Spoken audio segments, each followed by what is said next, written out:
Hello and welcome to Microchip's Memory Technology series. So what's an nvSRAM? Well, there are two definitions. Let's clear those up for you. Written capital nvSRAM, it usually means an SRAM that is designed with easy hooks to attach to a battery, or that actually includes the battery, usually clipped on top. Watch our video, What is BBSRAM, Battery-Backed SRAM, if that is your interest.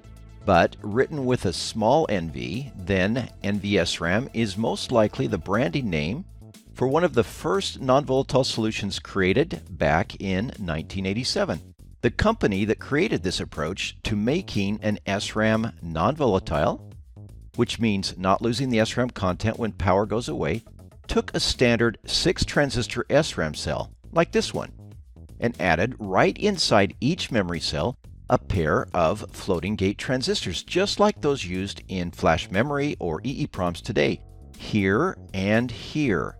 By using two floating gate transistors, these floating gates can store the true and complement value and match naturally the true and complement values on each side of the SRAM bit. They needed two more gates here to help write or reset the floating gate transistors, and these two gates to transfer the logic level from the SRAM when power goes away and back onto the SRAM when the power comes back on. So the integrated IC, little nv, capital SRAM, has a memory cell with 12 transistors, quite a few, making it more than twice the size of an SRAM.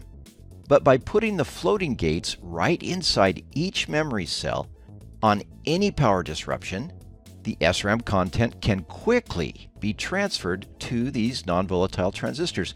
Then, when power returns to the IC, the information can be transferred back to the SRAM and to you, the user.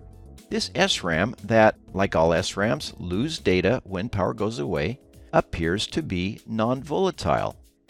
Now, this is all automated. Everything is inside the IC. And the other nvSRAM magic is this little capacitor named VCAP. It's just a regular small-size capacitor, and when power is turned on to the IC, that's when the VCAP capacitor is charged up to VCC through the IC. Then when power is detected going away by the IC, the main VCC to the part is shut off by the IC, and the energy on the VCAP capacitor powers the IC until the SRAM content is safely stored in those non-volatile transistors. Of course, the SRAM then loses its content with the power gone. But when the power comes back, the values stored in the non-volatile transistors move the information back to the SRAM, and in that new phase, the VCAP is recharged again up to VCC through the IC, so it will be ready for the next power down event. Okay, here are the nvSRAM advantages. First, nvSRAM is built out of SRAM and floating gates. These are standard structures in most CMOS products today, so nvSRAM adds no strange processes, no strange chemicals to the fab. It can be run in many fabs around the world, and so quality and very low field failure rates based on the millions and millions of CMOS products being built every month is nvSRAM's strongest value. Remember FRAM, FERAM, MRAM, they're neat technologies, but are built in odd processes in thousands of times lower volume in just a couple fabs, so they don't have this value. Second, for the user, the part behaves just like an SRAM. Same timing, same packages, so it's easy to use. And it is as fast as SRAM with regards to the read and write speeds.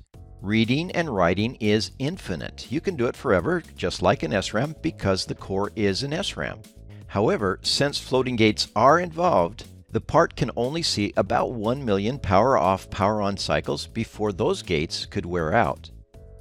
So the disadvantages. First is cell size, 12 transistors per cell. So commercially, nvSRAM has only survived at small densities and primarily in parallel formats.